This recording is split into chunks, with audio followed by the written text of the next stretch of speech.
এই প্রশ্ন করলে বলে হাসেও হাসবে।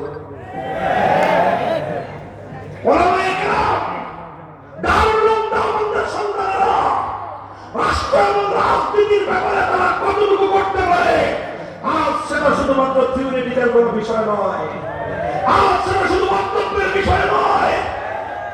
প্রায় 6.5 লক্ষ বর্গ কিলোমিটারের বিশাল রাজত্ব, বিশাল রাষ্ট্র, 4 কোটি পপুলেশন, বিশাল রাষ্ট্র, 30 জনের মতো মন্ত্রিসভা। সেই 30 জনের মন্ত্রিসভা আমিরুল মুমিনিন থেকে নিয়ে শুরু করে 28 জন মন্ত্রী, সব দেওবন্দের পড়ুয়া মাদ্রাসার আলেম ওলামা। নাম হলো তার ইমারতে ইসলামিয়া। আফগানিস্তানের নাম শুনলে অনেকে তো এমনি কাঁপাকাঁপি শুরু করে। তালেবানের নাম নিলে তো কথাই নাই। আলহামদুলিল্লাহ, এই রব, এই আতঙ্কবাদী মন্ডলীরা আল্লাহ তৈরি করে দিয়েছেন। আলহামদুলিল্লাহ বলতে হয় আজ বাংলাদেশের দেশে দাঁড়িয়ে একজন কওমি মাদ্রাসার গর্বিত সন্তান হিসেবে, একজন আলেম দ্বীন হিসেবে আজ এই কথা আমরা পরিষ্কার ভাষায় জাতিকে বলতে চাই। হে বাংলার মানুষ, হাল্লাকুম ফিল ফালাহি ওয়ার রুশদ ওয়া আইয়াসবিতা লাকুম মুলকুকুম। হে বাংলার মানুষ, তোমরা কি চাও কামিয়াব হতে? তোমরা কি চাও আত্মমর্যাদা নিয়ে বিশ্ববাজারে মাথা উঁচু করে দাঁড়াতে?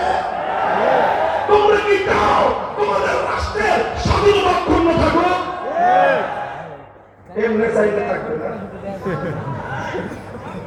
আরে দেশের স্বাধীনতা, দেশের গৌরব, জাতির মর্যাদা রক্ষা কারা কারা চাও?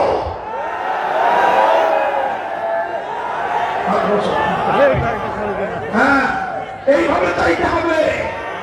দেখো, আমি তোমাদেরকে দুটি দৃষ্টান্ত শোনাই। বসো, এই খেয়াল করে শোনো, দুইটা দৃষ্টান্ত শোনাবো তোমাদেরকে।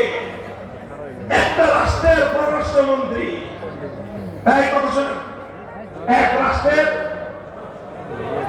এই জবাব দেন, এক রাষ্ট্রের পররাষ্ট্রমন্ত্রী তিনি বলতেছেন যে অমুক রাষ্ট্রের সাথে আমাদের সম্পর্ক তো স্বামী স্ত্রীর মতো।